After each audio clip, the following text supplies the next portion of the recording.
Hi, this is Jason with Healthy Basement Concepts, and I wanted to show you this finished product of this crawl space. This crawl space was a mess.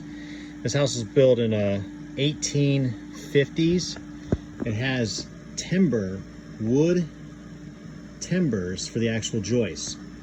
And when I got down in here, it was soaking wet, muddy mess, condensation off the air ducts, even off the wood timbers, condensation. It was bad. So we had to do a drain system around the perimeter. We put a sump pump in. Over here you can see the black box for the battery backups. We have 2 pumps.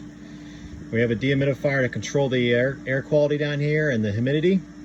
But we had to reinforce these joists in here, these old timbers, to make sure it was going to be okay. So we put new floor joists in here with a steel beam down here on a post on concrete footers down the floor. And then we encapsulated the thing. So the encapsulation really helps with moisture coming in, but you still need a dehumidifier in most applications after you encapsulate, just because the moisture upstairs will come down here because it's heavier air.